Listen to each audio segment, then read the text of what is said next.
Welcome to the San Diego Community College Football Report. I'm Ramon Scott, and I'm joined by Dave Dickens of EastCountySports.com.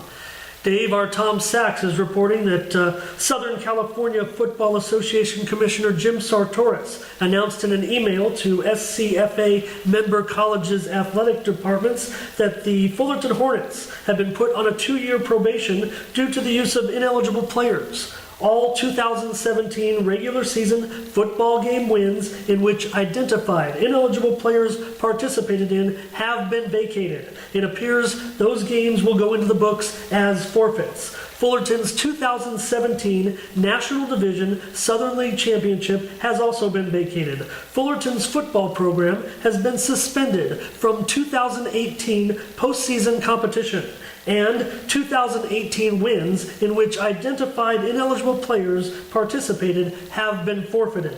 Additionally, the CCCAA has announced that Fullerton's 2017 State Community College Championship has been vacated.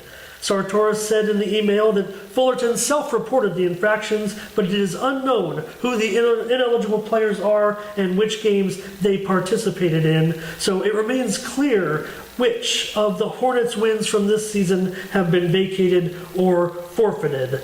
Dave, big news today regarding superpower in community college football, the Fullerton Hornets. It's just too bad and a shame. Yeah, and you've got all these kids and they're very big rosters. I mean, some of them up over 200 or more, and they're all buying into these into this program that's been so successful over the years. And to have something like this happen is kind of a kick in the face, and really it's not the fault of the kids. And I mean, I don't think it's very fair that they have to pay the price, but these administration coaches, whoever it is, they know the rules and they violated, and therefore unfortunately the kids are going to take it the hardest. I think everybody knew something was going to be up when Fullerton had to make an immediate coaching change prior to the game against Southwestern. They removed the coach and moved an interim coach in there, and Palomar was the most recent team to lose to play Fullerton, losing to the Hornets this past Saturday evening in Escondido in the Central League opener. And Southwestern, of course, lost that game to the Hornets in a non-conference battle. That was back on September 22nd. They did say that these actions are taken by the SCFA and CCCAA retroactively applied as of October 3rd of this year, but it affects going back to the victories from last year. So my question there then is, who's going to fit in? Who's going to be the runner-up? That's going to take the 2017 championship? Well, San Mateo was the team that lost 16-12 to Fullerton last year. It hasn't been announced yet, but San Mateo was the team that lost to Fullerton. And then my next question would be, are they going to adjust the win-loss records of some of the teams that had to face Fullerton? Certainly that would appear to be the case, and there'll be more on this going forward. Please stick with us at EastCountySports.com and try to keep you posted. Tom Sachs has a great article on that. Dave, I want to just touch on these games real quick now. 4 games this week. All of our teams are in action. Saddleback is at number 9 Southwestern. Saddleback comes in 2-3 this year. The Cougars are off that 38-17 win at East LA 2 weeks ago. I certainly like the Jags to win this one by at least a couple of touchdowns.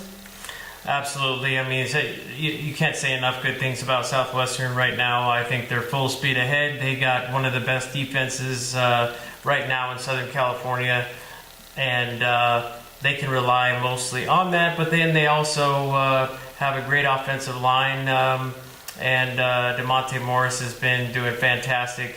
He's got a lot of speedy receivers, so definitely going to take Southwestern in this one. Years ago, maybe not the case, but this Southwestern team is for real. I mean, we saw 19-14 against the Hornets, being meeting Fullerton, so I think that Southwestern should overcome Saddleback by 2 touchdowns. Certainly an exciting game this week. San Diego Mesa is going to host El Camino. Both teams are 3-2. Mesa's off that 49-21 loss at Riverside City College, so they did pretty well, but I'd say this is going to be a great matchup. I don't know if I can pick a winner, but certainly I'm going to go with Mesa by at least a point or two. But I'd say if you want to see a close game on Saturday, El Camino at San Diego Mesa, it's going to be a tight game. Yeah, I think that a lot depends too. I haven't heard any different. Probably have to check with Coach Watkins. Although Dunning-Way, second string quarterback, has been doing a fantastic job with the absence of Trey Cox, but he could make a difference being in the lineup again. But that remains to be heard on whether or not he can play or not.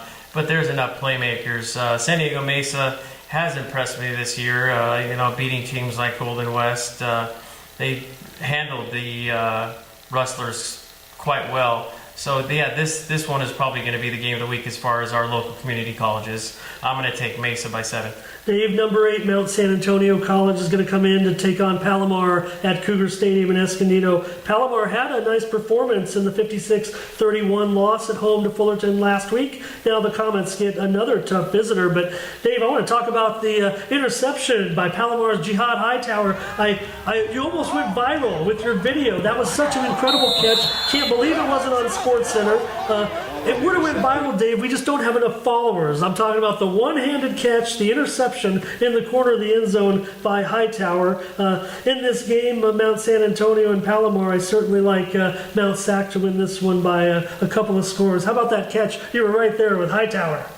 Yeah, I'll tell you, that one went up, and the Grossmont receiver was actually quite a few steps behind, and for Hightower to go, I mean, he just got caught some serious air. He almost looked like a 6'5" basketball player going up to the net to dunk it.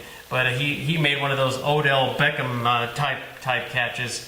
I was fortunate enough to be in the right place at the right time and pretty close to it too. And as a matter of fact, I even got one from the ref. He goes, "I bet you got that one, and that's probably going to be the one of the week." It was. Should have been SC Top 10.